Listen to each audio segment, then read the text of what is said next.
நடிகர் விஷாலுக்கு நடிகை கீர்த்தி சுரேஷை பெண் கேட்டு விஷாலோட பெற்றோர்கள் சென்ற நிலையில கீர்த்தி சுரேஷ் திருமணத்திற்கு மறுப்பு தெரிவிச்சதா தகவல் வெளியாகிருக்கு. இது குறித்து தான் இந்த வீடியோவில் பார்க்க போறோம்.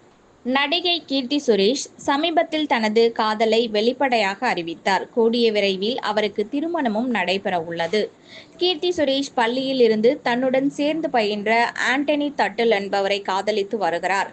15 ஆண்டு காலமாக இருவரும் காதலித்து வருவதாகவும் தற்போது இரு வீட்டார் சம்மதத்துடன் திருமணம் நடைபெற உள்ளதாகவும் தகவல்கள் வெளியாகியிருக்கு.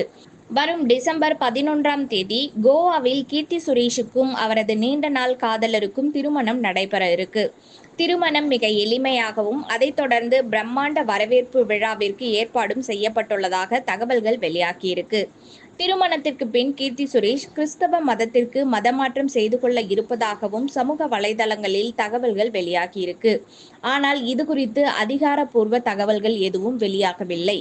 இதற்கிடையே நடிகர் விஷாலோட குடும்பத்தினர் கீர்த்தி சுரேஷை பெண் கேட்டு அவரோட வீட்டுக்கு போனதா தகவல்கள் வெளியாகியிருக்கு. இது குறித்து நடிகரும் மூத்த திரைத்துறை ஆளுமையுமான சித்ரா லட்சுமணன் தனது யூடியூப் சேனலில் பல அறியாத விஷயங்கள் ஒன்றை பகிர்ந்திருக்கிறார்.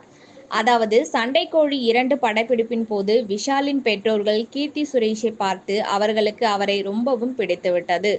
கீர்த்தி சுரேஷை தங்கள் மகன் விஷாலுக்கு திருமணம் செய்து வைக்க அவர்கள் விருப்பப்பட்டுள்ளனர். விஷாலின் பெற்றோர்கள் இயக்குனர் லிங்குசாமியுடன் ரொம்ப நெருக்கமானவர்கள் என்பதால் அவர் மூலம் இந்த மேட்டரை டீல் செய்துள்ளனர்.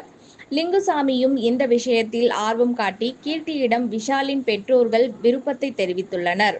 அப்போதுதான் கீர்த்தி சுரேஷ் தான் பல வருடங்களாக ஒருத்தரை காதலித்து வருவதாகவும் அவரைதான் திருமணம் செய்து கொள்ள இருப்பதாகவும் தெரிவிச்சிருக்காங்க. சித்ரா லட்சுமணன் தெரிவிச்சிருக்க இந்த தகவல் பலரையும் ஆச்சரியத்துல ஆழ்த்தியிருக்கு. தன்னோட காதல் திருமணத்தை உறுதிப்படுத்துற விதத்துல நடிகை கீர்த்தி சுரேஷ் சமூக வலைதளத்துல 15 வருடங்களாக என்று தன்னோட காதலரோட இருக்கும் புகைப்படத்தை பதிவிட்டிருக்காங்க. அதற்கடுத்து திருப்பதி சென்று தன்னோட குடும்பத்தினருடன் சாமி தரிசனம் செய்து முடிச்சதுக்கு அப்புறம் கோவாவில் தனது திருமணம் நடைபெற உள்ளதாக பேட்டியில சொன்னாங்க. இந்த மாதம் டிசம்பர் 11 மற்றும் 12 ஆகிய தேதிகளில் கீர்த்தி சுரேஷ் அவரோட காதலர் ஆண்டனி தட்டில் ஆகியோரது திருமணம் நடைபெற இருக்கிறதா தெரியுது. கீர்த்தி இந்து மதத்தை சேர்ந்தவர், ஆண்டனி கிறிஸ்தவ மதத்தை சேர்ந்தவர். அதனால அவங்களோட திருமணம் இந்து மற்றும் கிறிஸ்தவ முறைப்படி நடக்க இருக்கிறதாவும் தகவல் வெளியாகியிருக்கு. கோவாவில் டெஸ்டினேஷன் வெட்டிங்காக 3 நாட்கள் இந்த வெட்டிங் நடைபெற இருக்காம்.